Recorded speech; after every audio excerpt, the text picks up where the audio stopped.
Hi అండి. అందరూ బాగున్నారా? అందరూ బాగున్నారు మనస్ఫూర్తిగా కోరుకున్నాను. మేమైతే చాలా బాగున్నామండి. ఇది నేను నిన్న తీసుకున్నాను కదా చేప, ఇంకా ఎగురేసాను చేపల ఎగురు. అయితే ఇంట్లో ఎవరు తినలేదండి చేపలు. చేపలు అసలు ఎవరు ఇష్టంగా తినరు. నేను మా అమ్మాయికి కూడా వద్దంది. ఇంకా అరిసి 2 ముక్కలు వేసాను. గోంగూర పచ్చడి వేసుకుని తింటుంది. ఇంకా నంచుకొనేసి చెప్పాను. టైం వచ్చేసి 4:30 4:15 అవుతుంది. ఇంకా ఇద్దరం తినేసాము. మామిడికాయ అయితే మా పైనోళ్ళు అయితే ఇచ్చారండి, చెట్టుకాయ అంట. అయితే మొన్న అయితే తీసుకొచ్చారు మా ఆయన మామిడికాయలు.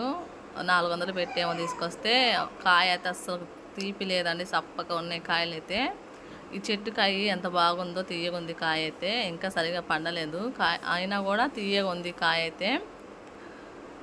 ఇంకా అన్నం తినేసి ఇంకా పెరుగన్నం అలా ఏం తినలేదు. ఇంకా మా చేపల కూర తింటే పెరుగన్నం తినకూడదు అంటారు. ఇంకా అందుకోసము పెరుగన్నం అయితే తినలేదు. ఇంకా ఈ మామిడికాయ కోసాను. రాత్రి అది ఉంది కదా తరబుజు ఏదో అంటారు కదా, ఆ కాయ అయితే. మా వీడియో కనుక ఎవరైనా ఫస్ట్ టైం చూస్తుంటే మా వీడియో కనుక మీకు నచ్చితే మా ఛానల్ సబ్స్క్రైబ్ చేసుకోండి. సబ్స్క్రైబ్ చేసుకోకుండా చాలామంది చూస్తున్నారు, ప్లీజ్ సబ్స్క్రైబ్ చేసుకోండి. ఈ వీడియో కనుక మీకు నచ్చినట్టయితే ఒక చిన్న లైక్ అనేది ఇస్తే ఈ వీడియో మీకు నచ్చిందని నేను అనుకుంటానండి. ఇంకా కాయ అయితే బాగుందండి, ఇంకా తీయగుంది. ఇంకా ఇద్దరం అయితే తిన్నాం, నేను మా అమ్మాయి 2 ముక్కలు అయితే. అదే బాగుందని చూస్తుంది తను కూడా.